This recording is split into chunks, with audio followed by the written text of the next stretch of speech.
భివండి తుకారంగా ప్రసిద్ధిగాంచిన భావురాయ్ జయంత్ మహారాజ్ ఒకసారి తన ముగ్గురు ముస్లిం భక్తులతో కలిసి బాబా దర్శనానికి బయలుదేరాడు. వాళ్ళు షిరిడీ చేరుకొని ద్వారకమాయికి వెళ్ళారు. బాబా ధునికి ఎదురుగా ఉన్న తమ ఆసనంపై కూర్చొని ఉన్నారు. వారి చుట్టూ ఉన్న తేజవంతమైన ప్రకాశంతో ద్వారకామాయి అంతా వెలిగిపోతుంది. ముందుగా ముస్లిం భక్తులు వెళ్ళి బాబా దర్శనం చేసుకున్నారు. తరువాత భావురాయ్ బాబా వద్దకు వెళ్ళాడు. బాబా అతన్ని చూస్తూనే ఆనందంతో, అరే శ్యామా, ఇతన్ని ఒక గదిలో బంధించు అని అరిచారు.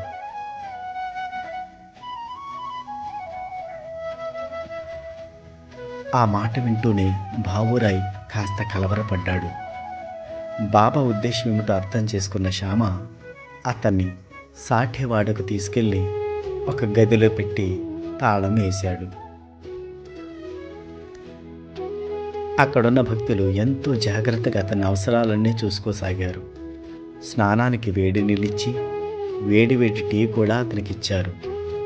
అతను స్నానం చేసి బట్టలు మార్చుకున్నాక వాళ్ళు అతనిని బాబా దర్శనానికి తీసుకెళ్లారు.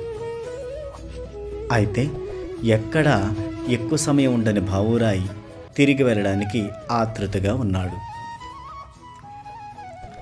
శ్యామ అతన్ని మసీదు లోపలికి తీసుకుని వెళ్ళాడు. బాబా ఎంతో ప్రేమాప్యాయతలతో అతన్ని తమ ప్రక్కన కూర్చుండబెట్టుకున్నారు. తర్వాత ధుని నుండి ఊది తీసి కొంత అతని నుదుటిపై పెట్టి మిగతా ఊదిని అతని శరీరమంతా రాసి, భగవంతుడు నిన్ను ఆశీర్వదిస్తాడు అని అన్నారు.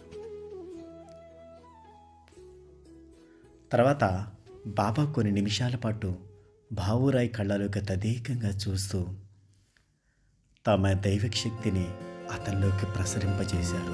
ఓం సాయి శ్రీ సాయి జయ జయ సాయి జయ జయ సాయి. ఓం సాయి శ్రీ సాయి జయ జయ సాయి జయ జయ సాయి. ఓం సాయి శ్రీ సాయి జయ జయ సాయి జయ జయ సాయి. ఈ ఆధ్యాత్మికపరమైన శక్తిపాతం చాలా తీక్షణమైనది. భావురాయ్ ఆనందంతో కన్నీళ్ల పర్యంతమై కృతజ్ఞత నిండిన మనసుతో తన శిరస్సుని బాబా పాదాలపై ఉంచాడు.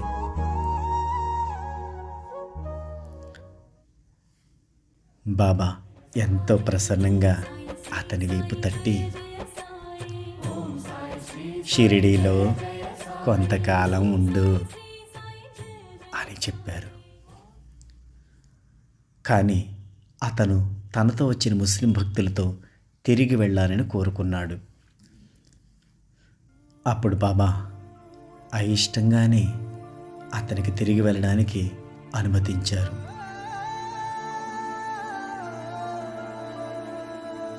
కొన్ని సంవత్సరాల తర్వాత భావురాయ్ మళ్ళీ షిరిడి సందర్శించాడు. కానీ అప్పటికే బాబా మహాసమాధి చెందారు.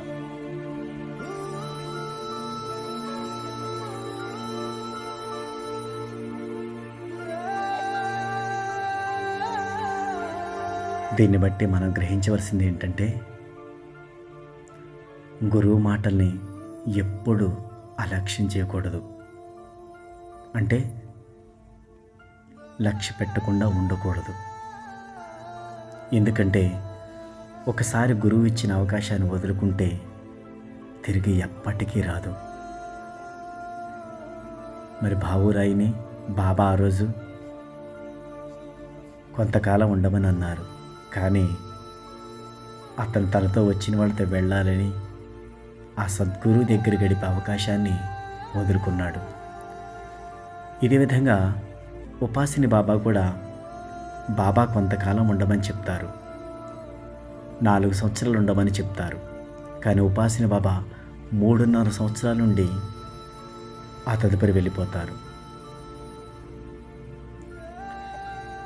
బాబా 4 సంవత్సరాలుంటే నిన్ను నా అంతటి వాడిని చేస్తాను అని అన్నారు. అంత గొప్ప అవకాశాన్ని కూడా ఉపాసిని బాబా కోల్పోయారు. అయినా ఉపాసిని బాబాకి అప్పటికే కొన్ని సిద్ధులు ఆయనలో వచ్చాయి. అందువలన ఆ మిగతా కొంతకాలం